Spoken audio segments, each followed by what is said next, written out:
नमस्कार, मैं डॉक्टर मनोज कुमार। आप सभी लोगों का परिचय आज best onco surgeon Patna Bihar doctor Naveen Kumar, best cancer specialist doctor Naveen Kumar. इनके जो फैसले होते हैं पेशेंट देख करके बहुत ही बेहतरीन होते हैं, जहां पे डॉक्टर छोड़ देते हैं कि हम आगे डिसीजन लेंगे या बोर्ड डिसीजन लेगा। डॉक्टर साहब खुद फैसला लेते हैं, बोलते हैं कि नहीं, इसको अभी हम करेंगे और पेशेंट अच्छा हो जाएगा।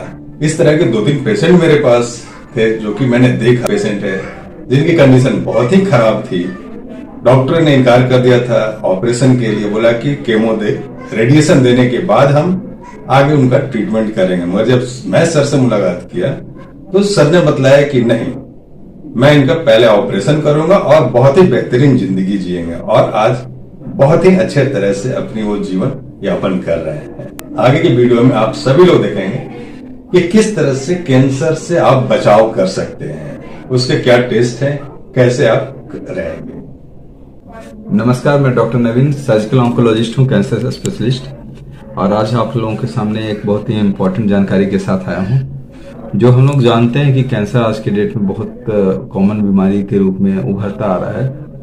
कैसे हम लोग कैंसर से बचाव रखें, क्या होता है कैंसर स्क्रीनिंग। तो कैंसर क्या होता है, आपका अपना ही जो सेल्स है अनकंट्रोल्ड वे में जब ग्रो करने लगते हैं, लगातार ग्रो करता है। नॉर्मल सेल्स क्या होता है कि एक सर्टेन टाइम के बाद अपने आप रुक जाते हैं। कैंसर में क्या होता है कि कोई कॉन्टैक्ट इनहिबिशन नहीं होता है, नए नए एंजियोजेनेसिस होता है, नए वेसल्स बनते हैं, और इस तरह से वो क्या है दूसरी जगह भी फैलता है। तो ये जो चीज होती है, इसको रोकना या नया कैसे पता करना, ये करने के लिए हम लोग स्क्रीनिंग का यूज करते हैं। स्क्रीनिंग क्या है कि जो आम लोग हैं जिनके पास कोई सिम्टम्स नहीं है, उसको सर्टेन कुछ जांच होते हैं जिससे हम लोग कैंसर को अर्ली स्टेज में, जो कैंसर 0 स्टेज बोलते हैं या स्टेज 1 में हम लोग पकड़ में लाते हैं, उसका क्या क्या मेथड होता है उसके बारे में चर्चा करेंगे। तो सबसे पहले बात करेंगे मेल पेशेंट, जो पुरुष लोग होते हैं उसमें कैसे करते हैं। तो गाइडलाइंस के हिसाब से क्या होता है कि 50 इयर्स के बाद, जिनका भी उम्र 50 साल है या 50 साल से ऊपर है, उनको एक कोलोनोस्कोपी करना चाहिए या एफओबीटी करना चाहिए, फीकल ऑकल्ट ब्लड टेस्ट, जो कि कोलोन और रेक्टम कैंसर के लिए ये एक इम्पोर्टेंट स्क्रीनिंग टूल है। और एक कोलोनोस्कोपी करनी चाहिए। यदि कोलोनोस्कोपी नॉर्मल है तो 5 साल पर उसको रिपीट किया जा सकता है। तो साल में एक बार एफओबीटी, फीकल ऑकल्ट ब्लड टेस्ट, और साथ में कोलोनोस्कोपी करना चाहिए। उससे क्या होता है कि लैट्रिन के रास्ते का बीमारी यदि कुछ है, या बड़ी आंत के अंदर कुछ बीमारी पनप रहा है, या कोई पॉलिप हो रहा है, या कोई ग्रोथ है, तो उसको पता कर सकता है। दूसरा होता है जेंट्स लोगों में प्रोस्टेट का कैंसर।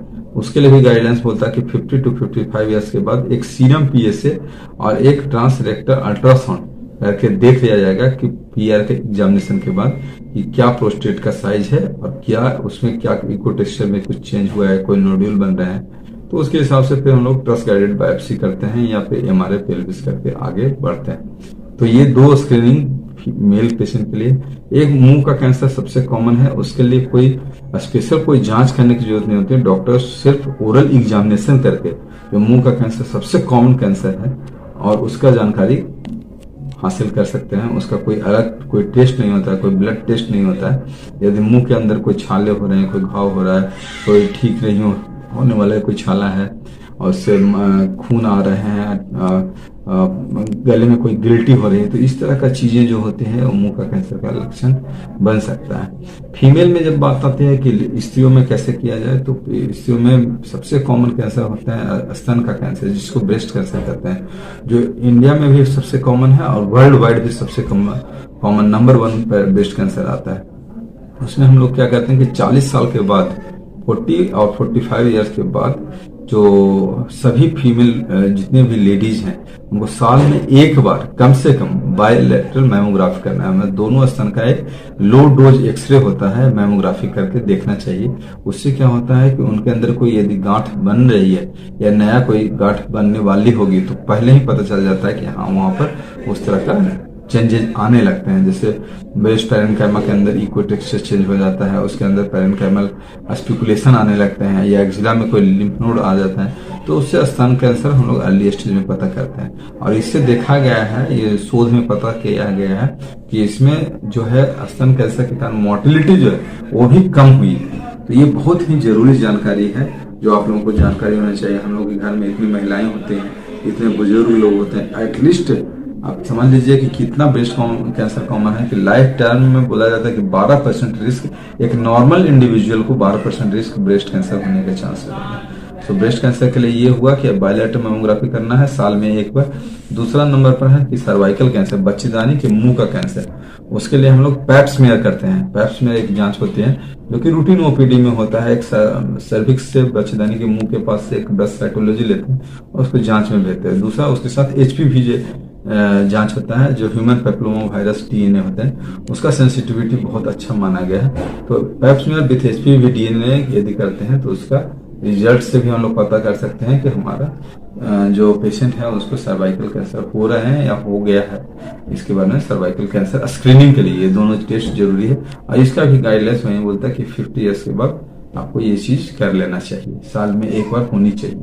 तो ये इस तरह से हम लोग देख सकते हैं कि किस तरह से ये जो मेल हो या फीमेल हो, इस तरह में कैसे कैंसर को होने के पहले जब आप सिम्टम्स आए उसके पहले ही आप जानकारी लेकर के उस चीज से बच सकते हैं और उसका इलाज हो सकता है। अर्ली स्टेज में बिल्कुल कैंसर ठीक हो सकता है। उसके लिए बहुत सारे मेथड्स हैं, सर्जरी है या फिर कीमोथेरेपी है, रेडियोथेरेपी, बहुत सारे मेथड्स हैं और इससे जान बचा सकते हैं।